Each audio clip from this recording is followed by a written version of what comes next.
우리는 이 세상에 사는 동안 우리의 육신을 공격하는 악한 영의 공격에서 자유롭지 못해요. 예수님께서도 육신을 입고 사는 동안 습관에 따라 기도하셨다는 성경 말씀처럼 육신을 훈련하여 기도하는 습관을 들이셨어요. 기도가 지도자의 지도를 필요로 하고 훈련을 하여 습관을 들여야 하는 이유입니다.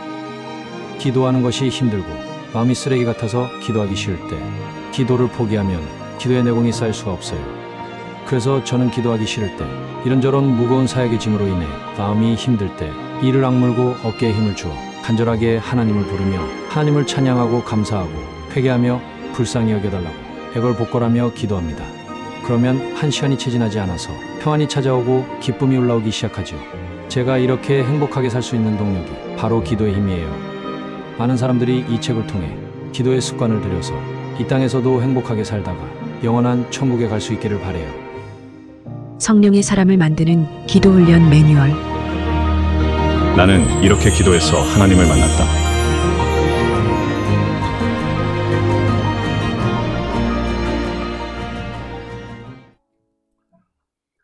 오늘 하나님의 말씀은 시편 91편 1절에서 16절 전편을 한번 읽어보도록 하겠습니다. 시편 91편 1절에서 16절. 시편 91편 1절로 16절을 다 찾으셨으면 한 목소리 읽어보겠습니다.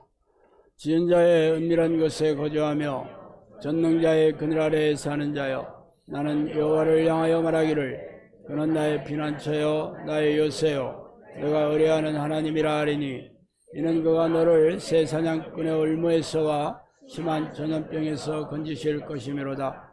그가 너를 그의 깃으로 덮으시리니 내가 그의 날개 아래에 피하리로다. 그의 진실함은 방패와 선방패가 되시나니, 너는 밤에 찾아오는 공포와 낮에 날아드는 화살과 어두울 때 퍼지는 전염병과 밝을 때 닥쳐오는 재앙을 두려워하지 아니하리로다. 천명이 내 왼쪽에서 만명이 내 오른쪽에서 엎드러지나 이 재앙이 내게 가까이 하지 못하리로다. 오직 너는 똑똑히 보리니 악인들의 보응을 내가 보리로다. 내가 말하기를 여호와는 나의 피난처라 하시라 하고 지은자를 나의 거처로 삼았으므로 너가 내게 미치지 못하며 재앙이 내 장막에 가까이 오지 못하리니, 그가 너를 위하여 그의 천사들을 명령하사 내 모든 길에서 너를 지키게 하심이라. 그들이 그들의 손으로 너를 붙들어 발이 불에 부딪히지 않게 하시리로다.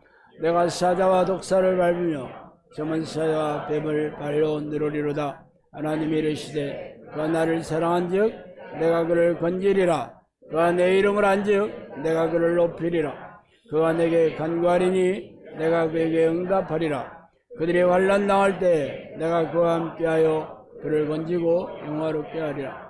내가 그를 장수하게 함으로 그를 만족하게 하며 나의 구원을 그에게 보이리라 하시도다. 아멘.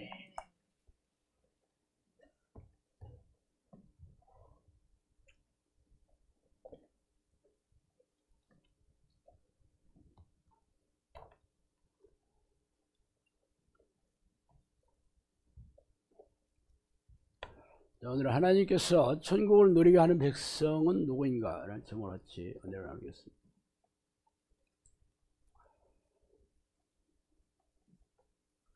사역이 열리지 않았을 때 2014년도에 제가 게시판에 올린 글을 한번 제가 읽어드리겠습니다.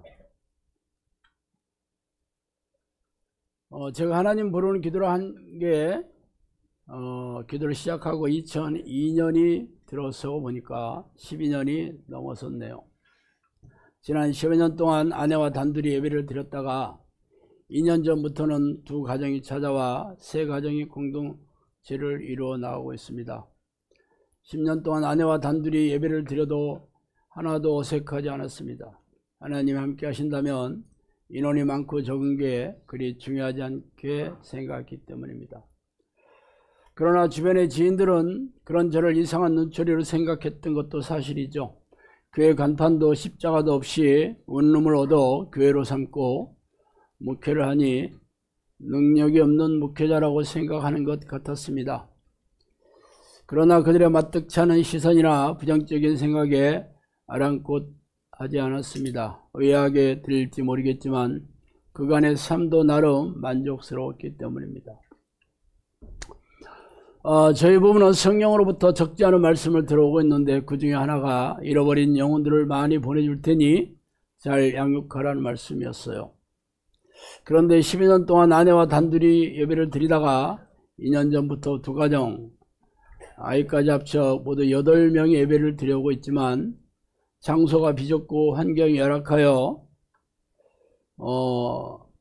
교인들이 더 이상 늘어날 조짐을 보이지 않고 있습니다. 사실 저희 사역이 알려지면서 대전에 사는 사람들도 더러 찾아와 이야기도 나누고 돌아갔지만 이 원룸을 교회라고 여기는 것 같지 않았어요. 그러니 어떻게 많은 사람이 저희 교회로 찾아온단 말입니까? 성령의 말씀을 의심한 적은 없었지만 그 시기와 방식을 구체적으로 말해주지 않으니 제 눈앞에서 그런 일이 벌어지기 전까지는 그저 기도하면서 상황이 어떻게 되어가는지 제3자 관찰자 입장에서 지켜볼 뿐입니다. 제가 생각하는 영적 공동체는 기도와 말씀을 가르치고 삶의 문제를 해결해주며 영적 해결을 해주고 신앙을 숙성시켜주며 말세에 약한 영과 싸우는 정의 용사로서 하나님의 나라를 세우는 기도의 일꾼을 세우는 것입니다. 그래서 식구들은 크리스천 영상학교라는 이름의 영적 공동체에서 영혼의 양식을 공급받으며 병든 영혼을 치유하고 귀신들로부터 해방이 되고 삶의 지난한 문제를 해결하며 성령과 동행하는 영적 습관을 들이고 있다면 모두 영상학교 공동체의 식구들일 겁니다. 우리 공동체의 목적은 다른 교회와 다르지 않습니다. 서로 힘을 합하여 악한 영과 싸움에서 승리하여 천국에 들어갈 자격을 획득하는 것이죠. 이런 목적을 이루기 위해 영상학교 공동체 안에 들어왔다면 모두 뜨거운 환영을 받게 될 것입니다. 이렇게 썼어요. 사역이 열리기 전에 우리 아내와 오랫동안 둘이 예배를 드리다가 두 가정이 돼서 원룸에 8명이 들어오니까 꽉 찼습니다. 그런데도 하나님께서 수많은 양들을 보내주겠다 그래가지고 제가 고민하고 있었습니다. 이 사람들이 다 오면 어디 앉란 말이야. 어떻게 앉지? 그렇게 10년이 영상학교 사역에 걸려서 10년이 되어서 지금이 됐습니다. 제가 오늘 10년 전 사역이 열리지 않았을 때 상황을 말씀드리는 이유는 영상학교가 어떤 곳인지 어떤 공동체인지 여러분이 알아야 하며 10년 전에 내가 그렇게 얘기한 거와 지금 10년 후에 지금이 변질이 되었는지를 여러분이 날카롭게 분별을 해야 됩니다. 또 앞으로 10년 뒤에는 어떤 모습으로 사역을 하게 될 것인지 여러분이 상상할 수 없을 겁니다.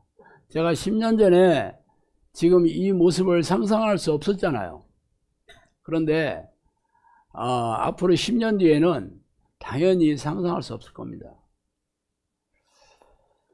성령께서는 영상학교에 주어진 그 미션이 마시고 노는 이 시대, 마시고 논다라는 것은 노아의 시대를 얘기하는 겁니다. 노아의 시대에 사람들이 먹고 마시고 장가들고 시집가고 있으면서 다 물에 빠져 다 죽었습니다. 그 시대를 마시고 노는 이 시대라고 성령께서 얘기해 주셨어요. 이 시대가 바로 그런 시대랍니다.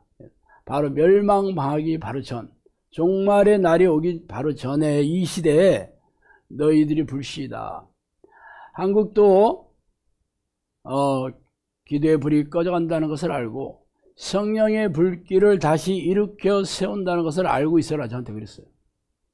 근데 종말의 날이 오기 전에 한국 교회를 다시 성령의 불길을 한번 일으키겠다는 게 성령님께서 계획이셨는데, 그래서 저희 부부에게 니들이 이 사역을 하게 될 것이다 라고 사역이 열기 전에 그렇게 얘기하신 거예요. 그래서 여러분을 불러주셔서 벌써 우리 영상교 식구가 300명이 됐거든요. 뭐 수천 명이 찾아왔지만 사실 영상교회 공동체 식구가 되는 거 쉽지 않습니다. 이 기도를 참고 견디어서 혹독하게 끈기 있게 기도를 하는 사람만이 영상교회 공동체 식구가 되는 거지, 그냥 예배 드리러 뭐 왔다거나 그냥 어떤 곳인지 한번 다니러 온 사람들은 여기에 사실 있을 수가 없죠. 사실 얼마나 많은 사람이 왔다가 300명이 남았는지를 제가 쉬어보지는 않았어요. 저는 대략 한 10명이 와서 1명 남았다 그렇게 생각을 했거든요. 안 세봤으니까. 내가 한 1년 됐는데요, 한 30명 중에 1명 남은 것 같아요. 나한테 그러더라고. 사실 처음 1년 농가주택에서 1년 있을 때 이사했을 때 몇 명이 왔냐면 한 70명 정도 왔습니다. 1년 동안 70명 된 거죠. 그리고 코로나 터지기 전에 제가 칼럼을 쓴 걸 보니까 한 150명 정도 됐다고 그렇게 써 있었어요. 저는 항상 제 영상교회 기록을 항상 글로 남기기 때문에 추측이 아닙니다. 코로나가 터졌어요. 코로나 3년 지나서 300명이 됐습니다. 근데 그 300명은 여기 온 사람들이 아니고 다 비대면으로 기도 훈련을 하겠다고 해서 하는 사람들이야. 실제로 어떻게 하는지 만나보지 않았으니 잘 모르죠. 그리고 3년 지나서 이제 비대면이 끝나서 그 사람들이 여기 왔는데 훈련식 와 보니까 물갈이가 되겠죠. 지금도 300명입니다. 2년 지났는데 왜 그렇겠어요? 그 사람들이 계속 물갈이가 돼서 인원은 변하지 않았지만 사람들은 많이 바뀌었다 이런 얘기입니다. 물론 여기에 있는 분들이도 뭐 계속 있을지 저는 잘 모르겠어요. 뭐 적어도 1년 이상 붙어 있다 그러면 계속 있을 확률은 90%가 이상입니다. 95% 이상. 대부분 1개월 안에 거의 90%가 떨어나갑니다. 일주일 안에 80%가 떨어나갑니다.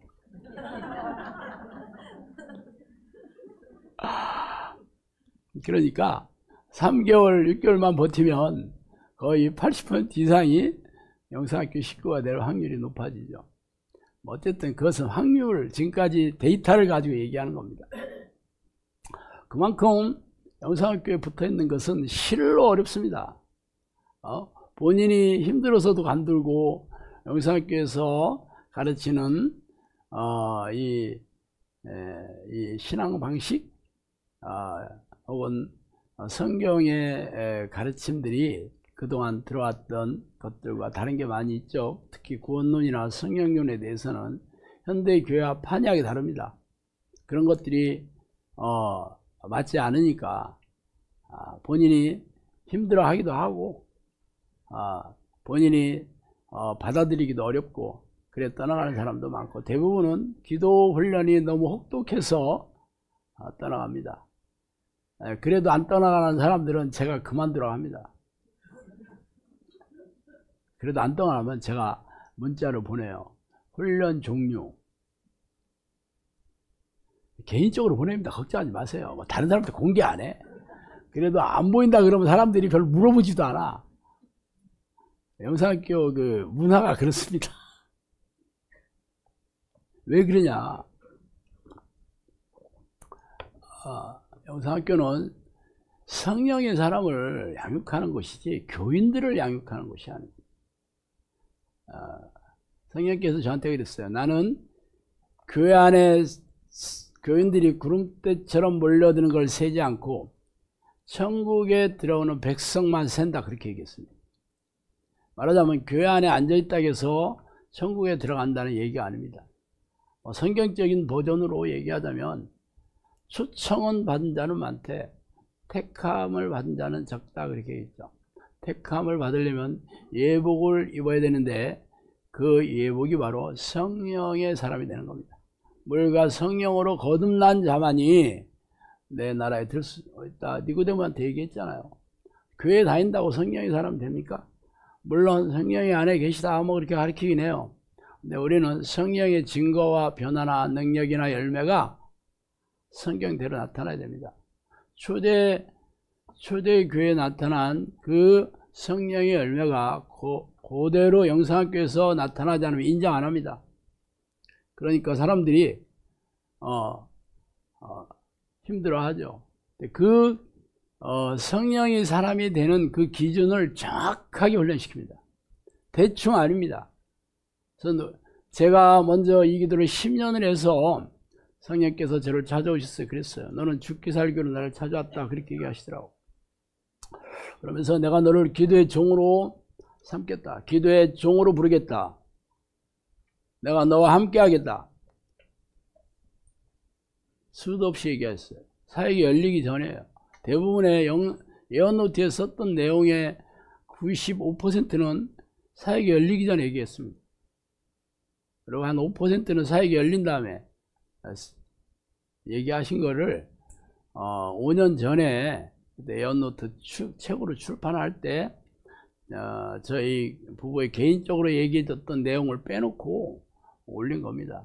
그러니까 다 얘기해 준 거에 약 4분의 3 정도가 예언노트에 있다고 보시면 돼요. 4분의 1 정도는 저희 부부 개인적으로 얘기해 주셨기 때문에 뭐 밝힐 필요는 없었고 가끔 제가 얘기한 적은 있습니다. 자, 그러면 영성학교는 말하자면 천국 백성을 양육하는 곳인데, 천국 백성이 죽어서 천국에 가서 아는 게 아니고 이 땅에서 천국을 누리는 자들이 죽어서도 천국에 가는 겁니다. 왜냐하면 성경에서 말하는 천국은 어떤 지역적인 개념으로 얘기하는 게 아니라 통치자의 개념입니다. 그래서 이 땅에서도 하나님께서 여러분의 왕이 되셔서 통치하시면 여러분이 천국 백성이 된 겁니다. 성경에는 이렇게 얘기하죠.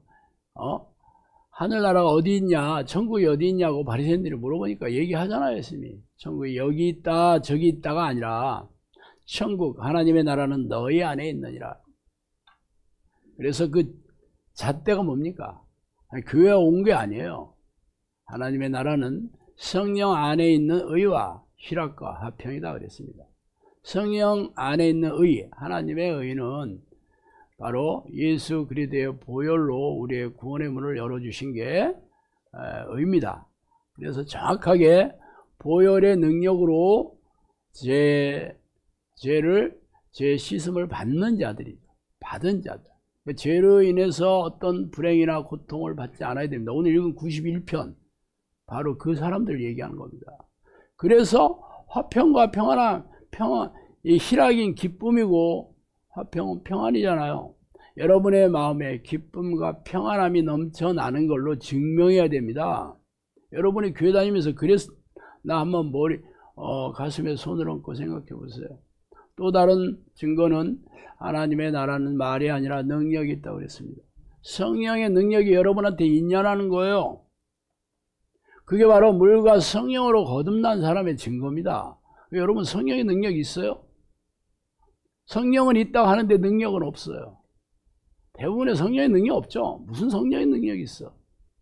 그러니까 현대교회에서는 그런 성령의 능력은 초대교회 때 한정된 하나님의 통치 방식이고 지금은 성경이 완성된 이 시대에는 더 이상 필요 없다. 은사 중지론, 물론 종교개혁가들도 그렇게 얘기했어요. 그래서 칼빈이 그 주장을 받아들여서 교단 교리로 삼은 게 장로교회입니다. 개혁이라는 말을 쓴 게 종교개혁자들이 하는 그 개혁입니다. 그런데 성경에는 그런 얘기 없어요. 제가 틈나는 대로 말씀드리지만 성령님께서는 저를 사역을 열어주시기 전에 내가 너에게 귀신을 쫓아주는 능력을 주었다. 병을 고치는 능력 줬다. 사람들의 삶의 문제를 해결해주는 능력을 줬다. 내가 지식과 지혜도 많이 줬다. 책 쓰는 능력을 내가 줬다. 히브리어를 속성으로 배울 수 있게 해준 것도 나다. 그렇게 얘기했습니다. 그것뿐만 아니라 너희 사역의 모든 필요를 채워주겠다. 네가 내 나라에 올 때까지 재정을 후원하는 후원자를 보내주겠다. 그렇게 얘기했습니다. 말로 때우지 않아요. 그냥 두루뭉실하게 얘기하지 않습니다. 영성학교 10년 됐습니다. 10년 동안 여러분이 과연 성령께서 얘기한 대로 영상학교가 그렇게 되고 있는지 뭐 분별하는 게 어려워요. 진짜 10년 동안 귀신 쫓아내고 병 고치고 여기 오면 사람들의 삶의 문제가 다 해결됐냐? 됐냐? 보면 압니다. 그리고 필요도 다 채워주시고 후원자도 다 보내주셨다는데 왜 신목사는 우리한테 돈을 이렇게 뜯어내지? 그것도 분별해야지. 영상학교는 저 헌금 봉투에 이름 쓰라고 하지도 않고 공개하지도 않고 은밀하게 드립니다. 자발적으로 드립니다. 그래서 이 문제를 가지고 제가 셔츠 Q&A를 많이 했습니다. 지금 현대교회는 이 헌금을 비성경적으로 너무 거두어 드리고 있어서 이게 문제다. 성령님께서는 작정 헌금은 목사들의 생각이다 그랬습니다. 작정 헌금은 헌금의 그 목록에 작정된 그 내용이 들어가 있는 거죠. 뭐 예를 들어서 뭐 생일 헌금, 뭐 임직 헌금, 뭐 혹은 무슨 주정 헌금, 뭐 이런 것들이잖아요. 이런 것들은 하나님하고 뜻하고는 상관없습니다. 그것은 지도자의 명령이다 그랬어요. 그건 하나님하고 아무 상관없어요. 교회 지도자의 생각일 뿐이라고 저한테 얘기했습니다. 그래서 그랬더니 아니래. 공개하는 거는 뭐 세금 공제도 받아야 되고 뭐 어째 저째 된다 그래. 그래서 우리 영상학교도 세금 공제를 받겠다는 사람이 들어 있어서 우리 간사님한테 얘기해라. 그러면 헌금 영수증 끊어주겠다 그랬어요. 그럼 개인적으로 얘기하면 되지. 할 사람만 뭐 얘기하면 되지. 왜 모든 사람들이 다 그 이름을 써야 되는 거야? 그거 웃기지 않아요? 세금 공제받는 사람 몇이나 된다고. 직장이나 다녀야 세금 공제 받지 아닌 사람들은 뭐 세금 공제 받을 일 있나? 저도 세금 공제 안 받습니다. 이번에 노령연금 신청하러 가서 기초연금 신청하러 갔는데 나보고 소득이 얼마냐 그래서 소득 없습니다 그랬어요. 제가. 그래서 뭐 자꾸 쳐다봐. 웬 그지가 왔나 하고.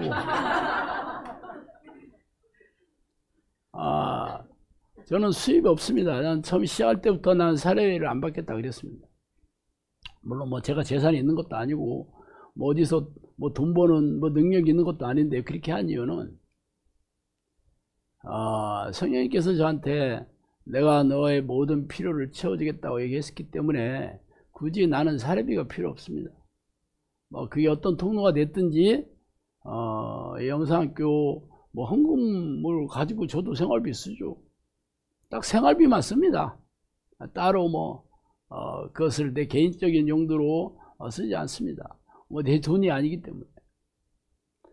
사실 성령님께서 제가 빚더미에 있었잖아요. 그랬는데 사역이 열리기 전에 제 빚에 대해서 두 번 얘기를 했습니다. 첫 번째는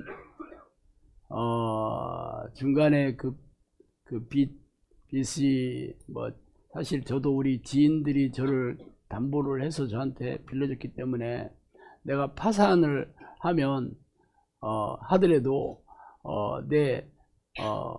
그 담보로 대출했기 때문에 그 지인들의 재산이 문제지 저한테는 아무 상관이 없어요. 나는 뭐 가진 돈도 없었는데 뭐 파산을 하든 뭐 개인 외상을 하든 그게 해결이 안 돼서 제가 할 수 없이 그냥 이자를 내고 버텼던 거예요. 그랬더니 그 빚을 전부 환수해야 된다. 원래 금융기관에서는 오랜 기간에 한 번씩 전부 갚으라고 합니다. 그래서 그 얘기를 하시길래 뭐 전화가 왔더라고요. 그래서 뭐 돈이 어딨어, 이자 갚기도 힘든 판에. 그랬더니 성령님이 그때 그렇게 얘기했어요. 이번에 말고 다음에 갚게 해주겠다 그러더라고. 근데 속으로 아니 이번에도 안 되는데 다음이 어딨어. 근데 그랬어요. 이번에 안 갚아주면 이거는 다 갚고 돈을 다 환수하라고 지금 은행에서 지금 하는데 내 이번에 안 되는데 다음에 어디 있겠어요. 그리고 이제 환수하겠다는 이틀 전인데 이번에 말고 다음에 하겠다고 그래가지고 다음에 어떻게 되는지를 모르겠어요. 그랬더니 하여튼 기적적으로 대환 대출을 다시 해서 그 지인의 아들이 나한테 전화가 왔는데 내가 그거를 그 부동산 담보를 다른 데로 바꿨다. 그래서 이쪽으로 이자를 내시오 그렇게 하더라고. 나는 그 아들은 저하고 아무 상관없습니다. 아무 상관없지. 뭐 제가 그런 얘기를 한 적도 없고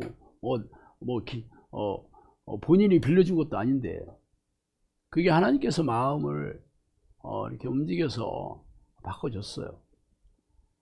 그래서 그때가 넘어가고 사역이 열린 겁니다. 그랬는데 제가 사례비를 안 받겠다고 했으니까 그 빚을 갚을 수가 없는 거잖아. 내 돈이 없잖아요. 내 돈은 없는 거야. 그 저한테 헌금 들어온 거는 영상학교 사역이나 제 어떤 생활비는 그래도 먹고 살아야 하나님이 그거는 쓰도록 허락했지만 내 개인적으로 빚을 갚는다든가 내가 뭘 모아서 뭘 한다든가 그런 건 아니잖아요.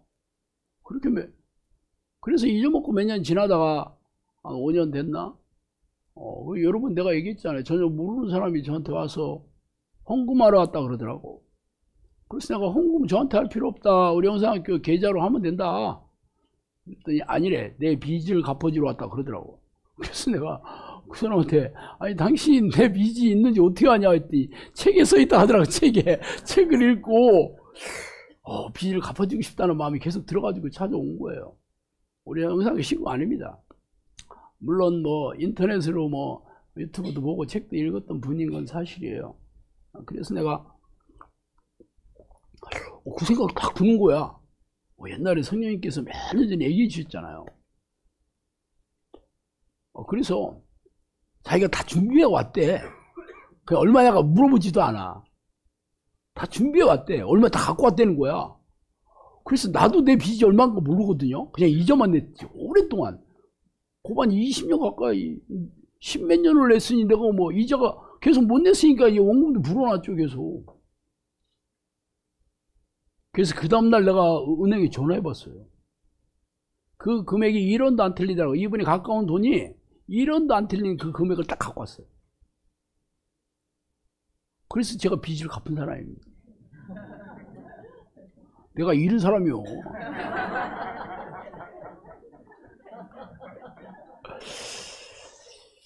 하나님께서 저한테 예언을 해주셨다는 거 성취했다 하니까 여러분들이 그냥 어떻게 사람들 좀 보내줬는가 본데 그걸 가지고 너무 뻥튀기 너무 안 해. 그런 생각을 많이 하신 분도 있어요.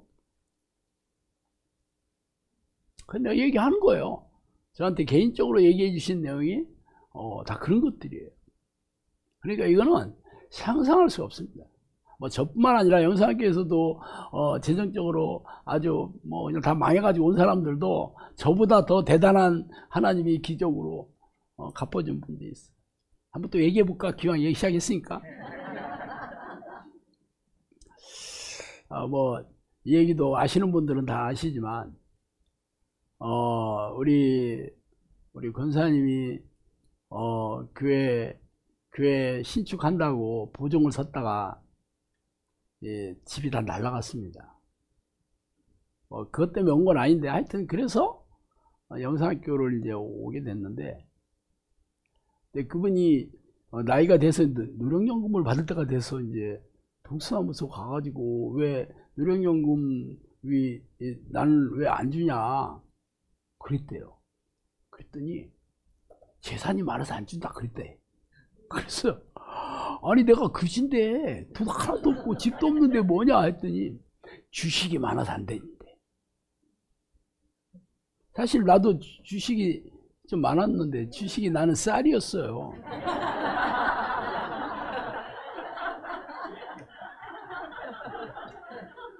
아니 그래서 난 주식 투자하지도 않았는데 무슨 주식이 있다는 거야. 그랬더니 이분이 그 모니터를 딱 보여줬대요. 몇 억짜리 주식이 있는 거야. 그 사람이 깜짝 놀라가지고 아니 이게 도대체 무슨 일이지? 하나님께서 그냥 기적같이 주셨는 게가 아니고 이분이 몇십 년 전에 주식 그때는 비상장이었나 하여튼 상장하지 않았나 그건 자세한 건 모르겠어요. 근데 이 회사가 망한 거예요. 그러니까 자기가 주식 투자 뭐 개념을 한 건 아니고 누가 뭐 하락에서 했으니까 잘 몰랐겠지. 그건 잘 모르겠어요. 망했어. 회사가 망하면 폐업이 되면서 그 주식은 전부 휴지 조각이 됩니다. 여러분 잘 알다시피. 망했으니까 끝났죠. 그리고 몇십 년이 흐른 거예요. 근데 무슨 얘기냐면 이 대표가 폐업 신고를 안 하고 오랫동안 지나서 재기를 한 겁니다. 재기를 했어. 그러니까 그 주식이 다시 돈 가치가 된 거죠. 근데 이분은 벌써 몇십 년 전 얘기니까 다 잊어먹었잖아. 그 회사가 다시 회생했을 거라고 전혀 꿈도 상상부터 그런 데는 없잖아요. 그래가지고 저한테 소갈비를 한 짝 보냈어. 잘 먹었습니다. 저보다 더 대단하지? 에? 저는 아무것도 아니지? 자, 이 땅에서 천국을 누리는 사람들이 천국에서 영원히 사는 사람입니다. 이 땅에서 고통스럽게 살고 고단하고 팍팍하게 사는 사람들은요 천국 못 들어갑니다. 이 땅에서 천국을 누려야지. 이 땅에서는 하나님이 안 계시는 게 아니잖아. 이 땅에서 하나님이 백성이 된 사람들이 죽었든지 살았든지 상관없이 하나님 백성 돼 있는 거 아니에요? 이 땅에서는 아닌데 죽으면 하나님 백성 되는 거는 다 거짓말입니다. 성경에 그런 얘기 없어요.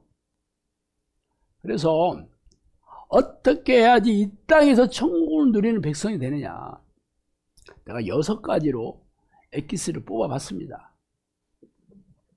하나님은 어떤 사람에게 찾아오시냐면 여호와의 눈은 세상을 두루 관찰하사 전심으로 자기를 향하는 자를 향하시나. 전심으로 자기를 찾아오는 자를 하나님이 찾아오십니다. 그래서 전심이라는 말이 성경에 수도 없이 나옵니다. 네 마음을 다해요. 이게 전심이에요. 사도들과 120명의 제자들도 그들이 예수님과 3년 반 동안 동고동락하면서 예수님께서 성령의 능력을 주셔서 귀신을 쫓아내고 병도 고치는 능력도 체험해 보았지만 아직 그들에게 성령이 내주하지는 않았어요.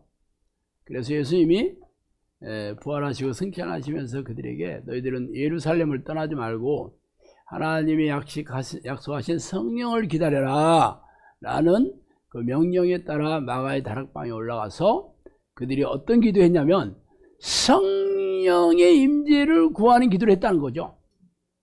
얼마나 기도했냐? 딱 열흘 동안 했습니다. 열흘 동안 하루 종일 했습니다. 그래서 성령이 오신 사건을 사도행전에서 1장에서 기록하고 있는 거예요.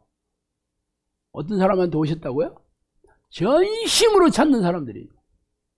그래서 영성학교는 하나님을 부르는 기도, 하나님의 이름을 부르는 기도라고 합니다. 그걸 성령이 내주하는 기도를 전심으로 훈련시키는 곳입니다.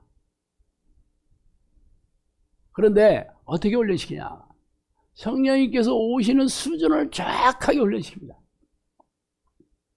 딱 2가지거든요. 혹독하게 기도해야 되고 끈기 있게 기도해야 됩니다.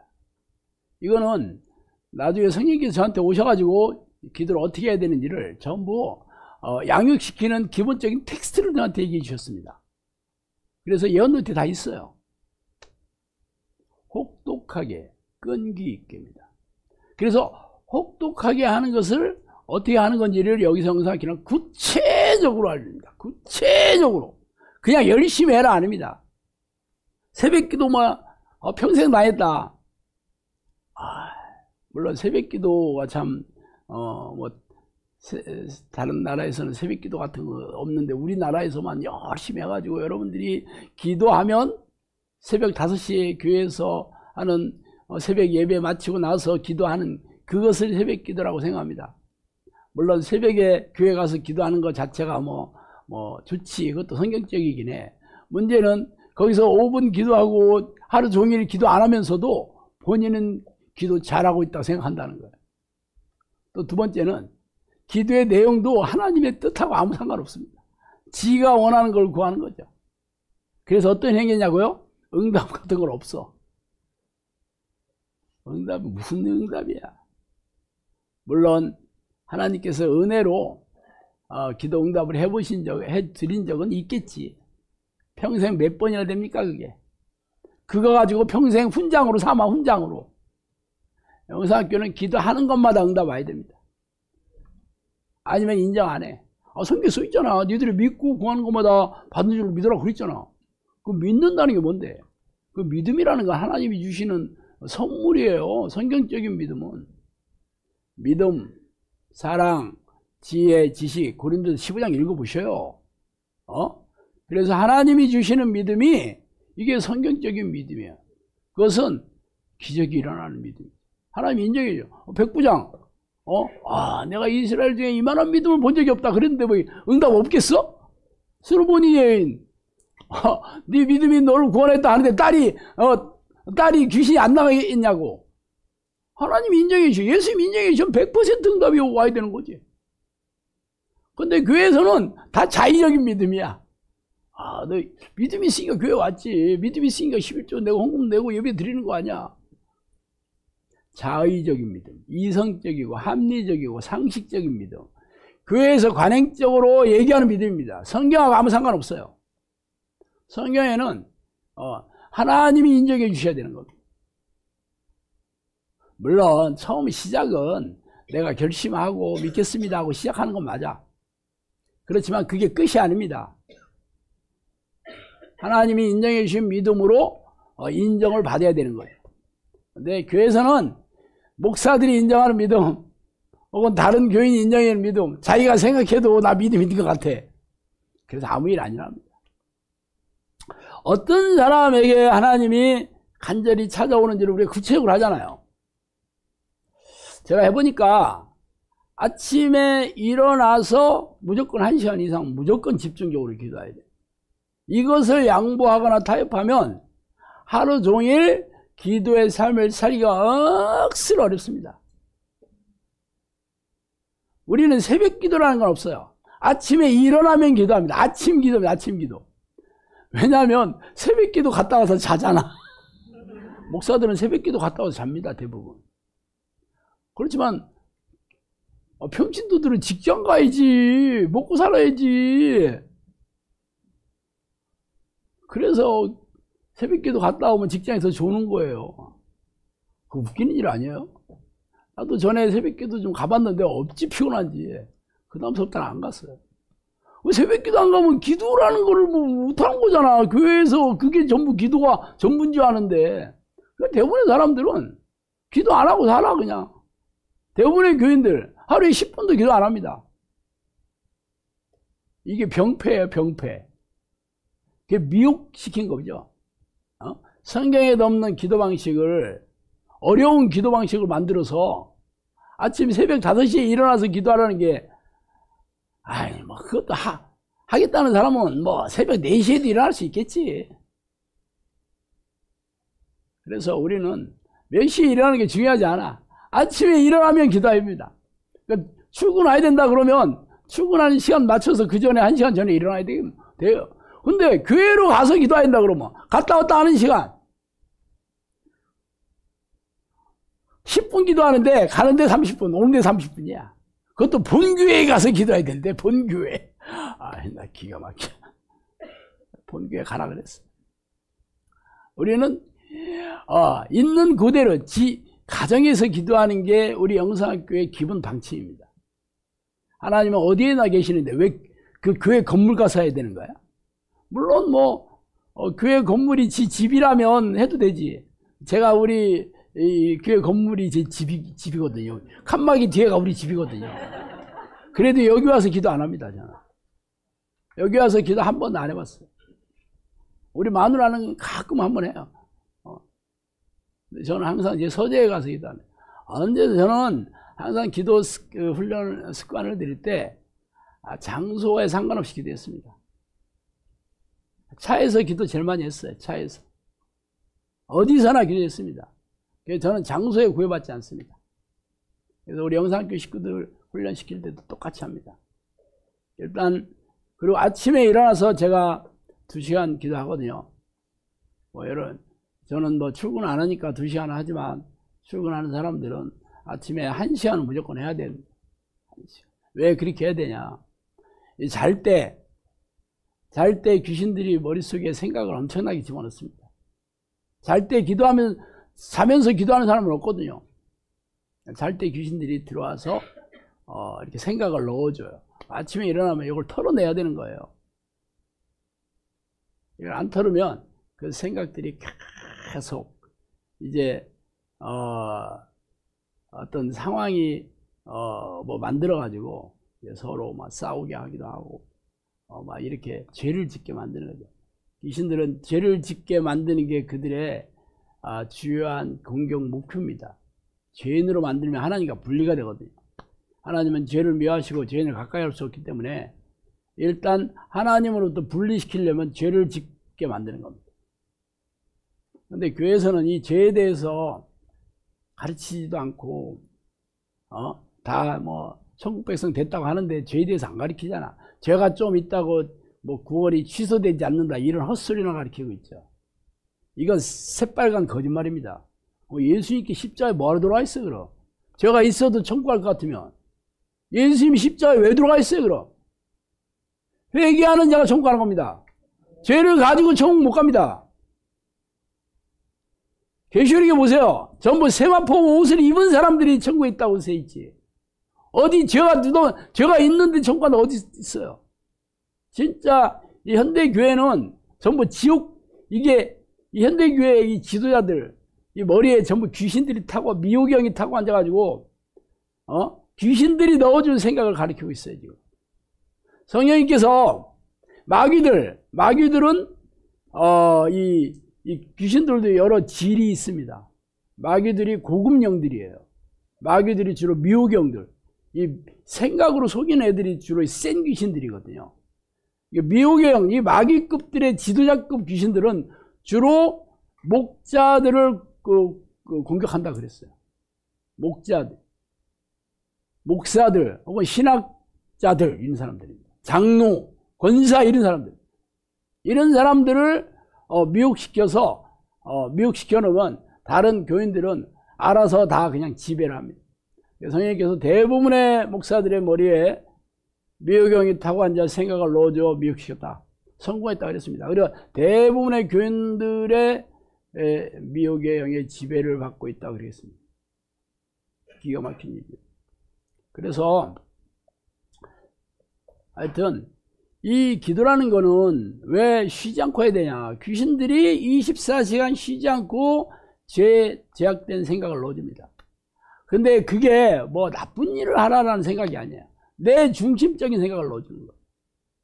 내가 주인이 된 생각, 내가 원하는 생각, 마음과 육체가 원하는 대로 하여 본질상 진노의 자녀라고 그러거든요. 이 본질이라는 말이 본성이라는 뜻입니다. 이 마음과 육체가 원하는 게 내가 우상이 되는 거예요. 내가 주인이 되어 사는 겁니다. 귀신들이 넣어주는 생각이 전부 그런 생각이에요. 이것을 합리적으로, 이성적으로, 인본적인 생각들이 전부. 이게 세상적인 생각들입니다. 그런데 그게 당연하게 받아들이잖아.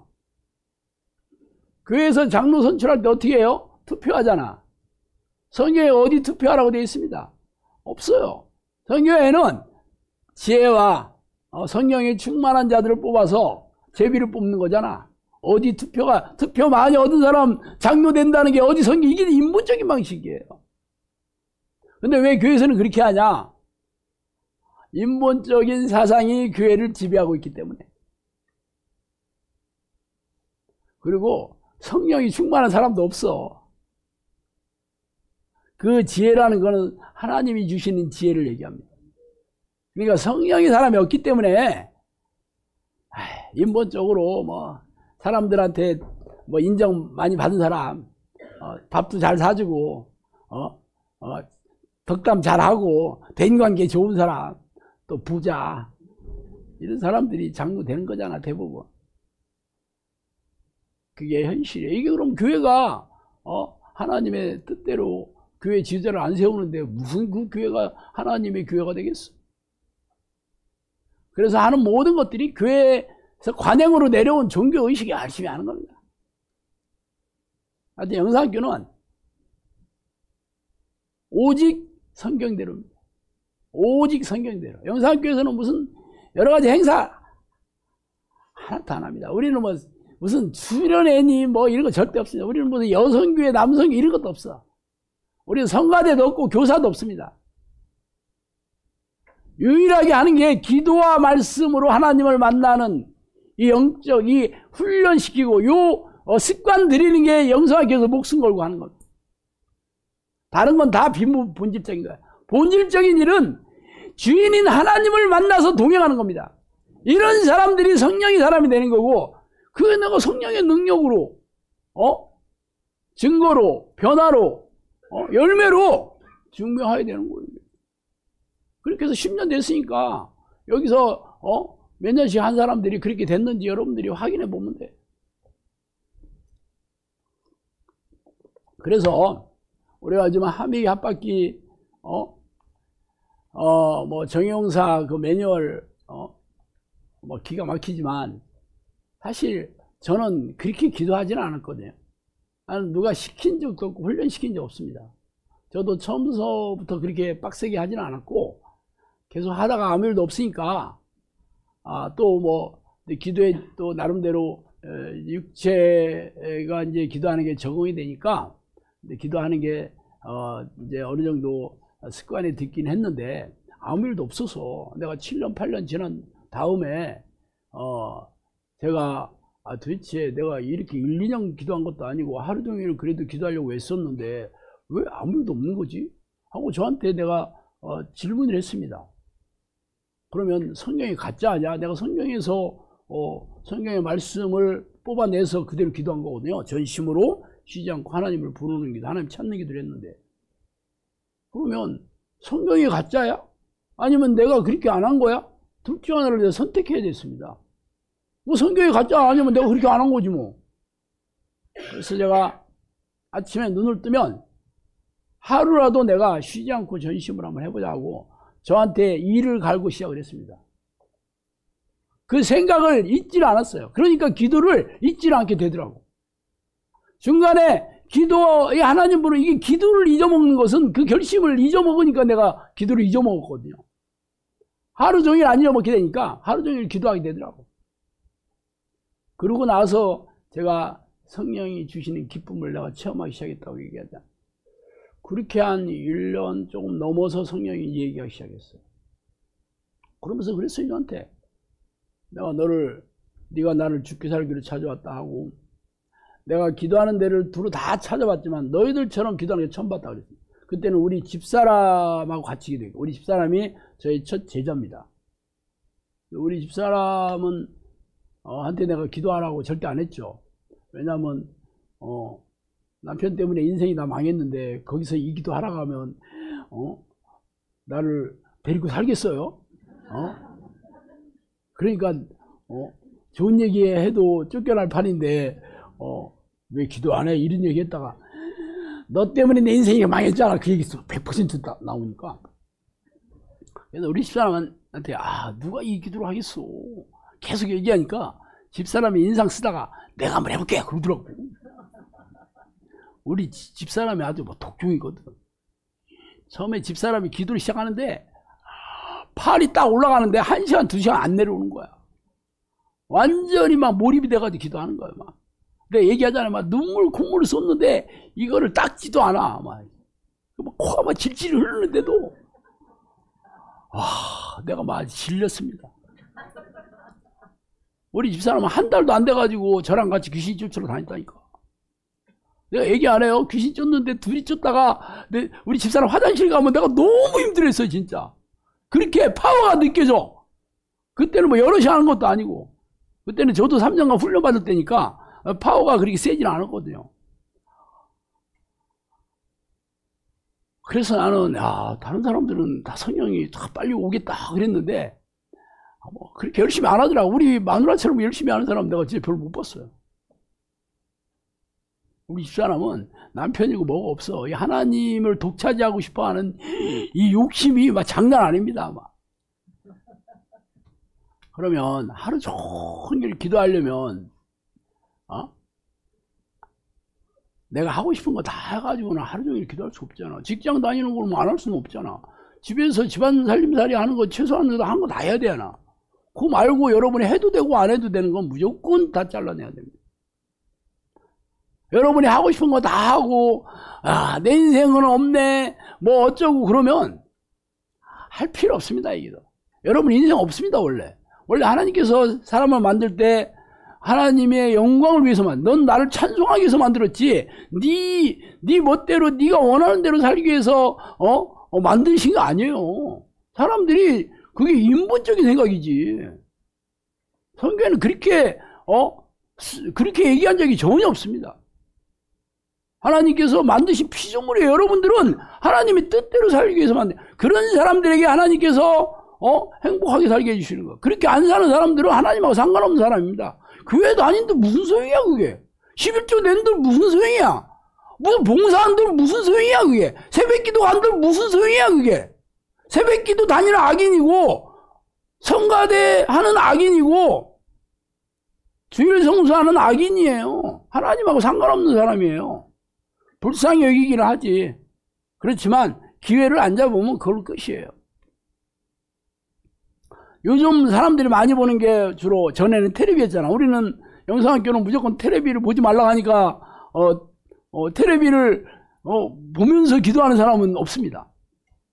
그렇지만 유튜브는 열심히 보자. 유튜브 물론 우리도 유튜브에 사역을 하게 되니까 뭐 유튜브를 안 볼 수는 없지만 영상학교 유튜브 말고 여러분이 다른 유튜브를 보면서 이 기도하기 어렵습니다.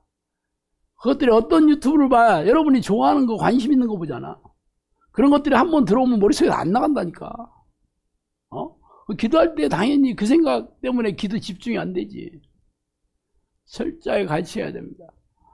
저는 제가 뭐 유튜브를 뭐 사역 때문에 뭐 우리 영상학교 유튜브는 올리기 전에 가끔 봅니다. 올리기 전에. 그리고 다른 사람 유튜브를 내가 진짜 내가 본 사람들이 없어. 관심 없어요. 나는 누구 설교 동영상 한 번도 본 적 없습니다. 관심 없어 나는. 전에 내가 좋았던 것은 스포츠. 손흥민, 저 프리미어 리그, 야구,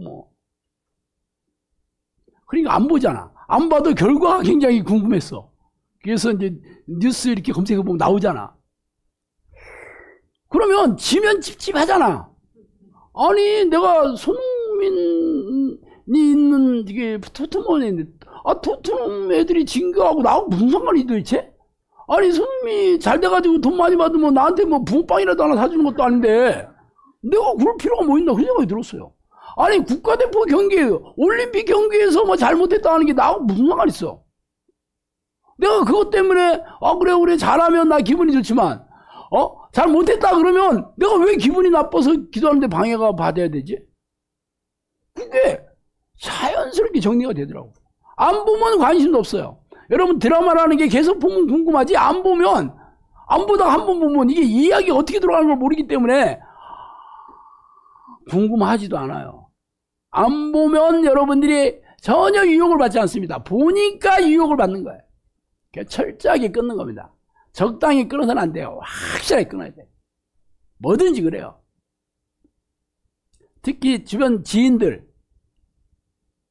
영적으로 맞지 않는 사람들은 절대 만나면 안 됩니다. 여러분 친인척들, 친구들 알아서 정리하시지 못하면 이 기도의 강을 건너기 어렵습니다. 하나님은 질투의 하나님이에요. 질투의 하나님. 두 번째, 말씀으로 하나님을 만나야 됩니다. 말씀으로.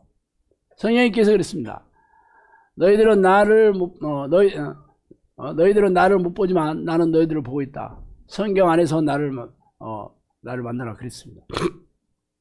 성경을 여러분들이 날마다 성경을 읽으면서 하나님의 말씀을 들어야 됩니다. 날마다 성경 읽는 게 재미가 없다, 즐겁지가 않다 그러면 여러분이 하나님을 즐거워하지 않는 겁니다. 당연히 예수님이 여러분 신앙이거든요. 무조건 여러분은 신부 인정을 받아야지 전공하는 겁니다.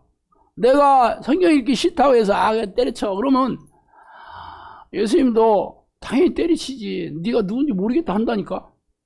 이 기도를 성령이 내주하는 기도를 하면서 성경을 읽으면 성경이 있는 게 확 달라집니다. 성경이 쫀득쫀득해집니다. 성경을 읽을 때 하나님이 내 앞에다 대고 얘기하는 것 같은 느낌이 들어야 됩니다. 아직도 안 그렇다 그러면 여러분 기도가 아직도 성령님께서 여러분을 만져주시지 않기 때문입니다. 영상학교에서는 이 성령이 내주하는 기도를 하기 때문에 성경을 읽을 때 기쁨이 솟아나고 말씀이 좋고, 적어도 시편 읽어보면 알아요. 시편 내용이 처음부터 끝까지 다 그 얘기가 그 얘기거든. 하나님 찬양합니다. 이 얘기 처음부터 끝까지 도배를 해놨어. 나 옛날에 시편 읽으면서 도대체 이게 뭐야, 이게 뭐 내용도 없고 스토리가 있는 것도 아니고 진짜 재미없더라고. 요즘은 제가 제일 좋아하는 게 시편입니다.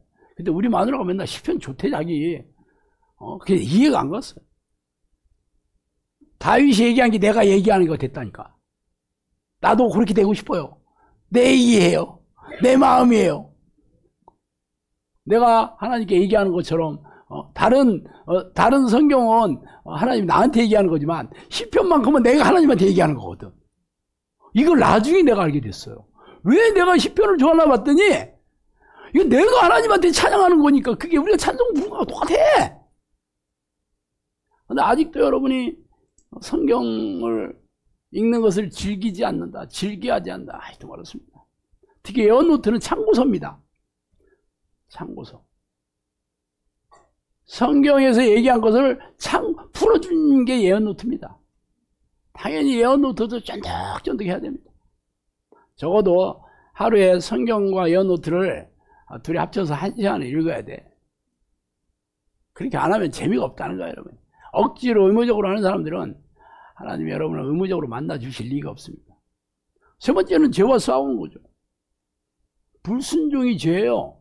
하나님의 뜻에 불순종하는 모든 것들이 전부 죄입니다. 여러분들이 죄라고 생각하는 것만 죄가 아니에요. 제가 얘기하잖아요. 가장 큰 죄는 기도하지 않은 게 가장 큰 죄입니다. 종이 주인을 찾아오지 않는 죄. 이게 극악무도한 죄죠. 현대교회에서는 전부 죄인으로 만들어서 회개를 할 줄도 모르고 회개가 뭔지도 모르게 가르치지 다 지옥합니다. 이건 제 얘기가 아니에요. 성령님께서 수도 없이 얘기했습니다. 종은 무조건 주인 옆에 붙어 있어야 됩니다.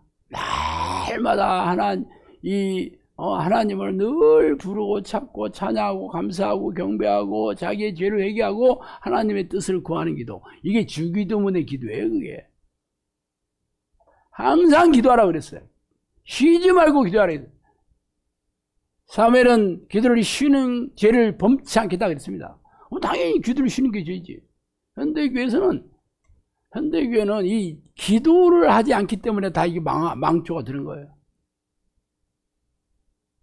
어쨌든 이 성경을 읽고 성령이 되지 않은 기도를 하면 성령님께서 죄를 깨닫게 해주시고, 우리 영상학교 공동체에서는 저나 코치들을 통해서 이 불순종의 죄에 대해서 가르칩니다. 여러분들이 죄와 싸워서 이겨야 되는 거예요. 날마다 이 죄를 깨달아야 되는 거예요. 저도 회개 기도 아주 도배하고 있어요. 날마다 내가 무능해서 내가 이 육체를 가지고 있는 연약한 인간으로서 질 수밖에 없는 죄와 또 내가 자주 지어왔던 죄들 수십 가지, 열몇 가지 기본입니다. 20가지 넘을 거야. 내가 날마다 쉬지 않고 기도하지 않은 죄, 전심으로 내가 사랑하지 않은 죄, 온전하게 하나님의 뜻에 순종하지 않은 죄, 많습니다. 하나님을 전심으로 사랑하지 않은 죄, 하나님을 사모하지 않은 죄, 하나님을 찬송하지 않은 죄, 하나님을 맡기지 않고 사는 죄, 이런 죄들 여러분 자신 있어? 나 자신 없거든요. 그래서 회개하는 걸로 나는 도배를 해. 그리고 그리고 회개하고 또 사람들이 나한테 얘기하면 즉각 내가 뭐 잘못했다고 싹싹 빌고 하나님과 사람들 앞에 항상 용서하고 회개하는 것을 아주 그냥 여러분의 일상인 것처럼 해야 됩니다. 제자가 되려면 자기를 부인하겠죠. 자기 부인. 이 자아가 이미 죄로 오염된 상태거든요. 자아가 내 육체가 마음이 원하는 대로 사는 거. 육체를 따르는 자는 결국은 사망의 길로 가는 거잖아. 로마서 읽어보셔요. 하나님과 원수가 된다니까. 그런데 우리는 교회 와서 이것 주세요, 저것 주세요, 잘 살게 해주세요, 돈 벌게 해주세요. 뭐 꼭 하나님이 자기 도우미와 문제 해결사지 하나님이 왕이 아니야, 왕이. 그렇게 극악무도한 죄를 짓고 다니면서 자기는 천국 간대. 100% 지옥 갑니다. 나는 성경대로 얘기할 뿐이에요. 세 번째는 돈 버는 일에 빠지면 안 됩니다. 부자가 천국에 들어가는 게 낙타가 바늘귀 들어간 것보다 더 어렵다 하겠습니다. 무슨 얘기냐? 불가능하다고 얘기했습니다. 그러면 재산을 많이 쌓아두지 마라, 그런 뜻이 아닙니다. 그 돈을 내 돈이야, 내 소유가 아니고 하나님께서 나한테 맡기신, 나는 청직이다, 관리자다. 하나님 뜻대로 쓰면 하나님께서 여러분에게 넘치도록 부어주십니다. 여러분이 하나님으로부터 받은 모든 것들이 다 하나님의 것이라며. 돈도 하나님의 거지. 여러분 자체가 하나님의 것인데 내가 가지고 있는 것들이 다 하나님의 것 아니야? 그런데도 그냥 교회에 좀 드리고 말고는 내 멋대로 써. 그래서 지옥 가는 겁니다. 특히 부자들은 돈 버는 일에 아주 하나님은 만나는 건 관심 없고 오직 돈을 우상으로 만문에, 모든 재물 뒤에는 만문의 영이 있거든요. 그래서 다 지옥 가는 거예요. 그래서 하나님께서 여러분에게 충성된 관리자로 삼어서 돈을 관리하게 해주신다고 그러면 돈 부족하지 않게 살게 됩니다. 하여튼 이 돈 버는 일과 일하는 거, 이게 붙어 있는 거잖아. 여러분이 잘 생각해 보세요. 세상 욕심 때문에 여러분들이 일에 아주 빠지고 돈 버는 일 재테크하고 뭐 그런 사람들 천국에 갈 기대도 하지 마세요. 그리고 충분히 휴식을 하고 운동도 규칙적으로 해야 됩니다. 이 기도를 하려면. 운동 안 하고 이 기도 하루 종일 이거 기도 이게 다 나중에 다 막 몸 다 작살나. 그래도 충분히 휴식해야 됩니다. 다섯 번째는 가족과 화목하고 끈끈하게 지내야 합니다. 귀신들은 가정을 파괴해서 영혼을 사냥을 합니다. 여러분의 가족들 모든 자녀들이나 배우자와 말랑말랑한 사이, 화목한 사이가 아니라면 벌써 그 가정에 귀신이 틈타고 있는 겁니다. 그래서 여러분들이 가족 모두가 이 기도를 해야 됩니다. 가족 모두가 이 기도를 해야 되는데 자녀들을 뭐 기도하기 싫어하지도 않고 배우자 중에 또 기도 안 하는 배우자도 있잖아요. 그래서 여러분들이 기도의 사람, 성령의 사람이 먼저 되어야 됩니다. 여러분의 기도를 들으시고 하나님께서 다른 가족을 만져주시는 거예요. 일단 내가 먼저 이 기도의 깃발을 꼽아야 됩니다. 다른 사람 뭐 하나하나 할 필요가 없어. 영상교 사람들 데리고 오지 말라고 하잖아. 뭐 그러면 안 데리고 와, 뭐 그런 관심이 없냐, 그건 아닙니다. 데리고 와야 일단 소용이 없고 또 내 갈 길이 먼데 사람들 데려오는 일에 신경 또 쓰다 보면 기도를 제대로 하지도 못해. 어쨌든 하나님께서 가족을 만져주시는 날이 와요. 먼저 처음부터 오면 이 기도를 하면 좋겠지만 안 하면 그때까지 여러분이 기도하면서 좀 기다려야 되죠. 앞이 안 보일 때는 기도하면서 기다리라 그랬거든요. 하나님께서는 항상 가족들에게 어떤 그 불행한 사건이나 고통을 통해서 이 기도를 하게 만들어요. 걱정하지 마시오.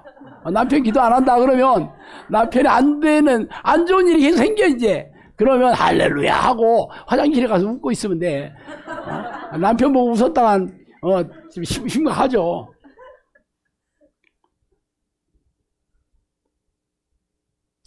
그리고 영성학교 공동체 안에서 양식을 먹고 이 사역을 나눠야 됩니다.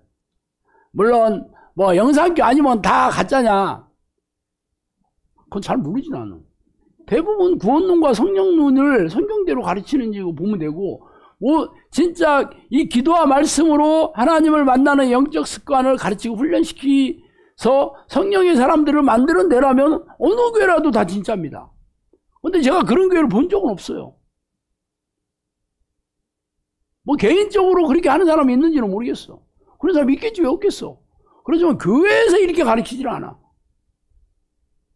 초대기 이후에 이 교회에서 성령이 내지 않은 기도를 하는 곳은 없습니다. 교회사에 그런 얘기를 교회사에 없었어. 그래 당연히 없지. 아니 종교개혁가들이 성령의 은사나 능력은 다 끝났다라고 얘기했는데 무슨 500년이 지났는데 뭐 교회에서 종교개혁가들을 무시하고 뭐 하는 뭐 어딨어. 물론 영사학교 안 다녀도 영사학교 안 다니더라도 여러분이 개인적으로 그렇게 하시면 돼. 그렇지만 그렇게 개인적으로 돼서 되는 사람도 내가 못 봤습니다.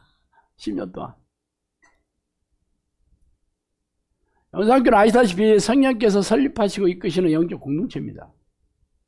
영사학교는 철저하게 여기서는 기도의 일꾼을 만들고 정예용사, 귀신과 싸우기는 정예용사를 여기서는 배출하는 곳입니다. 성령께서 내가 너를 모세와 같은 지도를 세웠다. 모세와 같은 지도자를 배출해라 저한테 명령했습니다. 모세가 누군데? 이스라엘 백성들이 가장 우로는 존경에 맞이하는 성경의 위인들이 유대인들, 이스라엘 백성들이 모세하고 그 다음에 두 번째가 다윗이에요. 그런데 성령님께서 저한테 그렇게 얘기하셨어요. 여러분을 모세와 같은 지도자를 배출해라 그랬는데 여러분이 그렇게 하고 싶은 데가 별로 없는가 봐. 나 모세 싫어요. 돈이나 좀 부자만 되면 좋지. 뭐 그렇게 필요 없어요. 그러면 올 수 없는 거지. 당연히 하나님이 기뻐하시는 백성이 됐으면 여러분의 뒤를 다 봐주지 않겠어? 조폭도 두목 죄 뒤집어 쓰고 감옥에 가면 다 가족들 다 먹여주고 관리해 주잖아. 근데 하나님이 여러분 삶과 여러분 가족과 여러분 직장과 여러분의 관계된 모든 것들을 형통하게 해주지 않겠어요? 여러분 교회 다니면서 예수 믿어 축복 받습니다. 아주 귀에 모시박이로 들어봤지만 그랬었나? 그랬었나? 생각해봐요. 가슴에 손을 얹고. 영사학교는 아닙니다. 영사학교 오면 행복해지지 않으면 영사학교 식구 아닙니다. 영사학교에서는 가장 쉬운 게 병 고치는 겁니다. 내가 그 아주 노래를 부르고 있어요. 그렇게 얘기하는 데가 세상에 어디 있어? 여러분들이 분별하시고 진짜인지 아닌지 내가 떠든다고 해서 내 말이 다 진짜라고 여러분들이 분별하셔야죠. 확인하시고. 그래서 성령님께서 영사학교가 방주라고 그랬고 항공모함이라고 했습니다. 옛날에 얘기해 주셨어요. 그때는 영사학교 열기 전에 얘기해 주셨어요. 나중에 영사학교가 열고 나서 얘기해 주신 겁니다. 영사학교라는 이름을 그때부터 하시더라고. 시작하고 나서는. 어쨌든 내가 6가지 오늘 말씀을 드렸는데 먼저 쉬지 않고 전심으로 기도의 습관을 들여야 되고 항상 성경과 예언 노트를 늘 하루에 1시간, 두 개 합쳐서 1시간 적어도 읽으면서 하나님과 이렇게 기도와 말씀으로 만나야 되고 죄와 싸우고 죄를 부추기는 귀신과 싸우고 이기는 자가 날마다 지면 늘 회개하고 그리고 돈에 매달매서는 안 됩니다. 일에 매여서는 안 됩니다. 노후 대책 물론 할 수 있는 건 해야지. 그렇지만 노후 대책 하느라고 최고의 노후 대책이 하나님을 만나는 기도예요. 저를 모셔. 저를 모시라고. 노후 대책 저만큼 빵빵하게 한 사람이 없어요. 하나님이 내 뒤를 다 봐주시겠다고 도장 찍어있잖아. 그리고 가족들과 화목하게, 가정을 화목하게 끈끈하게 그렇게 지내야 되고 그리고 영상학교 내에서 이 공동체에서 양식을 먹고 사역을 나눠야 됩니다. 여러분이 성령의 사람이 됐다 그러면 하나님이 또 보내주실 수 있어. 그러면 거기서 또 여러분이 이 하나님의 사람을 양육하는 또 일들을 사역을 해야 되겠지. 그렇지만 전체적으로는 이 영상학교 내에서 양식을 먹어야지 여러분이 건강하게 이 약한 영들로부터 잘 보호함을 받을 수 있습니다. 그게 제가 10년 동안 해본 결과로 말씀드립니다. 그렇게 해야지 천국을 누리는 백성으로 이 땅을 살다가 영원한 천국에 들어가면 여러분들은 전부 천국에 와서도 다 같은 한 건물에 살게 될 겁니다. 천국에 너랑 같이 살 그 자녀들을 데려와라. 저한테 그렇게 얘기했거든요. 그러니까 저랑 같이 살아야 되잖아. 좀 찝찝하면 잘 생각해봐. 나도 생각해볼게. 기도하시겠습니다. 하나님 아버지 감사합니다. 하나님 우리가 무엇인데 이렇게 놀라운 축복의 말씀을 주시고 약속해 주시고 아름다운 양이라고 이렇게 천국 가는 길에 영상교로 불러주시니 감사합니다. 하나님 내가 이 기회를 절대 놓치지 않고 하나님이 기대하신 대로 모세와 같은 정용사가 되어서 하나님의 뜻을 이루다가 영원한 천국에 들어가게 하여 주시옵소서. 예수 그리스도로 기도합니다. 저는 오랜 동안 인생 실패자로 빚더미에 앉아서 마구 떠내려갔던 지난 시절이 있었어요. 교회를 열심히 다니는데도 왜 내 삶은 고단하고 팍팍한지, 성경에 선포한 수많은 하나님의 약속들, 설교 강단에서 축복의 말씀을 쏟아부었던 목회자들이 답을 해주지 않았죠. 지금은 하나님의 능력과 은혜로 세상의 어떤 교회에서도 볼 수 없는 필요를 넉넉하게 채워주시는 하나님의 도우심으로 살아가고 있어요. 인생이 불행과 고통에 휩싸여 앞으로 어떻게 살아가야 할지 모르겠다고 눈물이 앞을 가리신다면 하나님을 간절히 부르는 기도를 시작해보세요.